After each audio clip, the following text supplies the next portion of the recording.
नमो बुद्धाय मित्रांनो, आपल्या सर्वांचे आपल्या मनपसंत चॅनल मनशांतीवर स्वागत आहे. मित्रांनो, आजपासून आपण मिलिंद प्रश्न या ग्रंथाचे वाचन सुद्धा आपल्या चॅनलवर सुरू करत आहोत.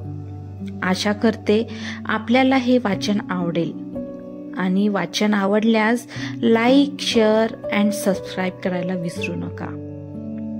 चला तर सुरू करूया आजच्या वाचनाला. सदरहू ग्रंथाचा विषय आहे राजा मिलिंदांनी विचारलेले प्रश्न व स्थवीर नागसेन यांनी दिलेली त्यांची उत्तरे प्रस्तुत करणे. या ग्रंथात 6 खंड व 22 प्रकरणे आहेत. इसवी सन पूर्वी 4थ्या शतकात ग्रीक सम्राट सिकंदर यांनी आक्रमणपूर्वक उत्तर भारतात प्रवेश केला. तेव्हापासून ग्रीक राजांची समस्त परंपरा भारतात सुरू झाली. भारतात यानंतर सत्ता स्थापन करून राहिलेल्या समस्त ग्रीक राजांमध्ये राजा मिलिंद हा अत्यंत प्रभावशाली राजा ठरला. सतलज पासून गंगा नदीपर्यंतच्या विशाल प्रदेशावर त्याची अधिसत्ता होती. सागल नगर म्हणजे शियालकोट ही त्याची राजधानी होती. पूर्वी 2ऱ्या शतकात होऊन गेलेल्या राजा मिलिंदाने संपूर्ण उत्तर भारतातील राजे लोकांवर आपला बराच वचक बसविला होता. तो राजकारणात निष्णात तसाच धम्मप्रेमीही होता. त्याने ग्रीक व भारतीय तत्वज्ञानाचा सखोल अभ्यास करून अगाध पांडित्य मिळविले होते. त्याची तर्कशक्ती फार दांडगी होती. वादविवादात तर तो कोणाचाही सहज पराभव करीत असे. त्यामुळे अनेकदा पंडितांना मिलिंद हे नाव ऐकूनच थरकाप सुटत असे. 12 वर्षेपर्यंत पंडितांनी सागल नगरात प्रवेश केला नाही, एवढे ते घाबरून गेले होते. अखेर स्थवीर नागसेन हे बौद्ध भिक्षू त्याला गुरु मिळाले आणि त्यांच्याकडून राजा मिलिंदाचे समाधान झाले. त्याचा गर्वहरण झाला. अखेर राजशासनाचा त्याग करून तो गृहत्यागी प्रवर्जित झाला आणि भिक्षू बनल्यानंतर त्याने अहर्ताचा लाभ करून घेतला, असे त्याचे जीवनचरित्र या ग्रंथात सापडते.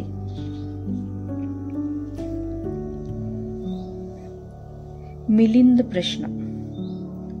उपरी कथा.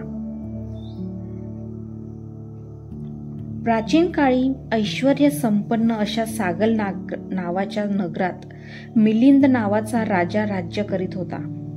याच नगरात राजा मिलिंद याने स्थिर नागसेन यांच्याकडे जाऊन भेट घेतली.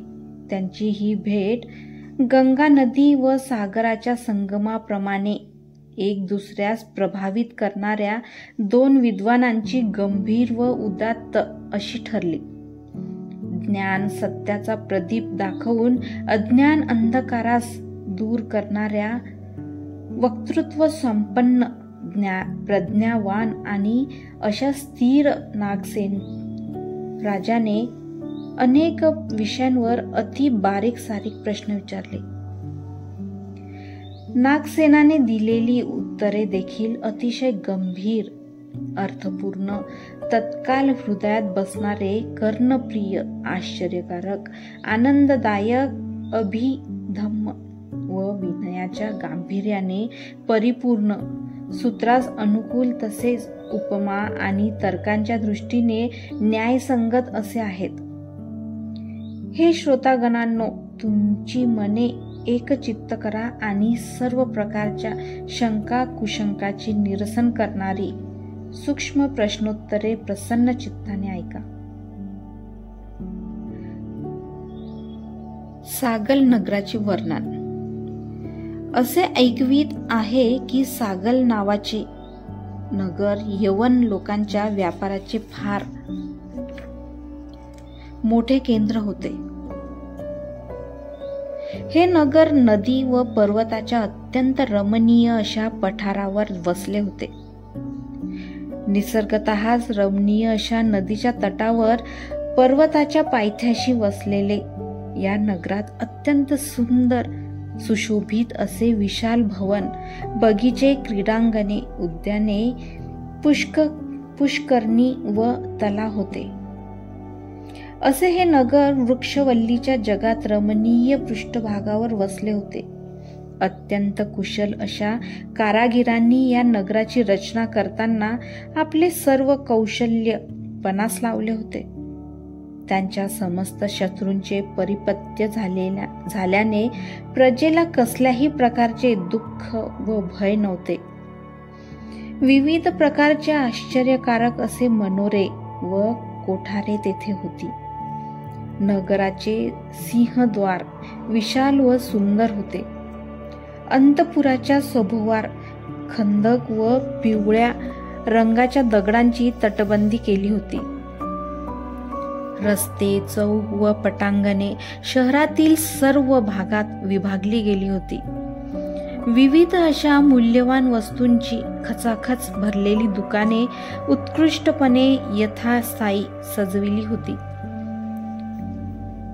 ठिकठिकाणी अत्यंत सुंदर शेकडो दानशाला होत्या. हिमालयाच्या उत्तुंग शिखरांशी स्पर्धा करणाऱ्या शेकडो काय पण हजारो उंच उंच अशा इमारती होत्या. हत्ती, घोडे, रथ आणि शहरात फिरणाऱ्या लोकांची शहरातील सडकेवर एक सारखी ये-जा सुरू असे. जिकडे तिकडे सुंदर स्त्री पुरुषांचे थवेच्या थवे सदैव ये-जा करताना दृष्टीस पडत असत.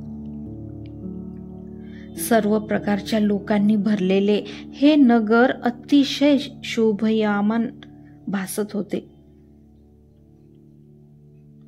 क्षत्रिय, ब्राह्मण, वैश्य, शूद्र, श्रमण, ब्राह्मण आणि गणाचार्य इत्यादी सर्व स्तरातील लोक तेथे राहत असत.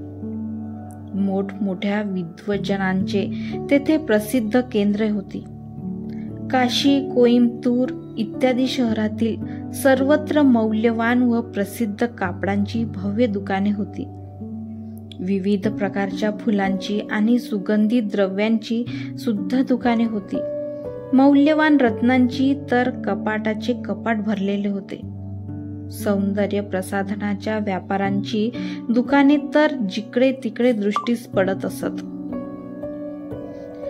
कारशापण, चांदी, सोने व कासे आणि मौल्यवान हिरे इत्यादी सर्व वस्तूंनी संपन्न नगर म्हणजे बहुमूल्य रत्नांनी चमकणारा एक खजाना वाटत होते. सर्व प्रकारच्या धनधान्य व विविध उपभोग्य वस्तूंनी राजाचा कोश परिपूर्ण भरलेला होता. अनेक प्रकारचे खाद्य व पेये तेथे होती. उत्तर कुरु प्रमाणे पिकाऊ तसेच अलकनंदा देवपुराप्रमाणे शोभायमान असे ते सागल नगर होते. मित्रांनो, आजचे वाचन आज आपण इथेच थांबवूया. धन्यवाद.